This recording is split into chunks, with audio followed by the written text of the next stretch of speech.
শহরের বনেদি ক্লাব উষা বাজার ভারত রত্ন সংঘ শুনশান। আগরতলা শহরের এত বড় ক্লাবের এখনো প্রস্তুতি নেই। আপনাদের কি মনে হচ্ছে?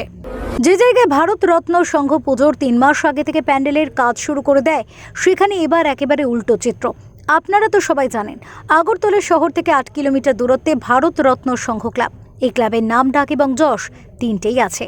সাম্প্রতিক উষা বাজার ভারত রত্ন সংঘ ক্লাবের সম্পাদক দুর্গাপ্রসন্ন দেব ওরফে ভিকিকে বাড়ি থেকে ডেকে নিয়ে গিয়ে এলাকারই কিছু সমাজদ্রোহীরা তাকে হত্যা করে, তার দেহ ছিন্ন ভিন্ন করে দেয় পিস্তলের গুলিতে। যারা এই খুনের সাথে জড়িত রয়েছে, পুলিশ তাদেরকে গ্রেফতার করেছে এবং আসামিরা এখনও জেল হেফাজতেই রয়েছে। এই ঘটনার পরই মোড় ঘুরে যায় প্রশাসনের তরফ থেকে। ভেঙে ফেলা হয় ভারত রত্ন সংঘ ক্লাব। তারপর পশ্চিম জেলা শাসক সহ সরকারের একাধিক আমলারা দাঁড়িয়ে থেকে বুলডোজার দিয়ে ছিন্ন ভিন্ন করে দেয় ভারত রত্ন সংঘ ক্লাবকে। কারণ বলা হয়, এই উষা বাজার স্থিত ভারত রত্ন সংঘ ক্লাব নাকি এতদিন সরকারি জায়গা দখল করে ক্লাব তৈরি করেছে। ক্লাবের সদস্যরা সরকারি জায়গা দখল করেছিলেন, পুনরায় সেই জায়গা উদ্ধার করেন সরকারি আধিকারিকরা। সবকিছু ঠিকঠাক চলছিল।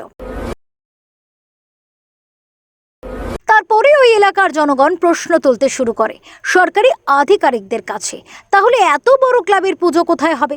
সরকারি আধিকারিকদের স্পষ্ট বক্তব্য, এত বড় করে পুজো করতে পারবেন না, ছোট করে পুজো করতে পারবেন আপনারা। এই জায়গায় পুজো করতে পারবেন, এটাই কোনো অসুবিধা নেই। এলাকাবাসীরা কিছু মানুষ মেনে নিলেও কিছু মানুষ সরকারি এই সিদ্ধান্তকে অমত জানিয়েছেন। তারপরে এলাকা ভার্সেস ক্লাব কর্তৃপক্ষের মধ্যে ঠান্ডা লড়াই চলছে, যেটা প্রকাশ্যে আসেনি। এরপর সবকিছুতেই যেন অসহায় প্রশাসন, এমন একটা ভাব।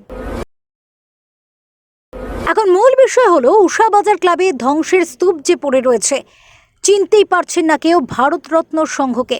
যে ভারত রত্ন সংঘ আগরতলা শহরের নামি দামি ক্লাব বলে পরিচিত, তা যেন আজ ভেঙে চুরমার।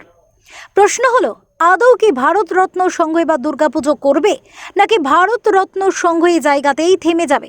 জনমানুষের প্রশ্ন। তার জন্য দায়ী কি ভিকি? আদৌ কি পুজো করবেন ভারত রত্ন সংঘের ক্লাবের সদস্যরা? এটা যেমন একটা প্রশ্ন, উত্তর খুঁজতে গেলে জানা যাচ্ছে পুজো হবে ছোট করে। তার জন্য কি আর্জি জানাবেন ক্লাব সদস্যরা মুখ্যমন্ত্রী থেকে শুরু করে সরকারি আধিকারিকদের কাছে? Bureau report, SD news media, Tripura.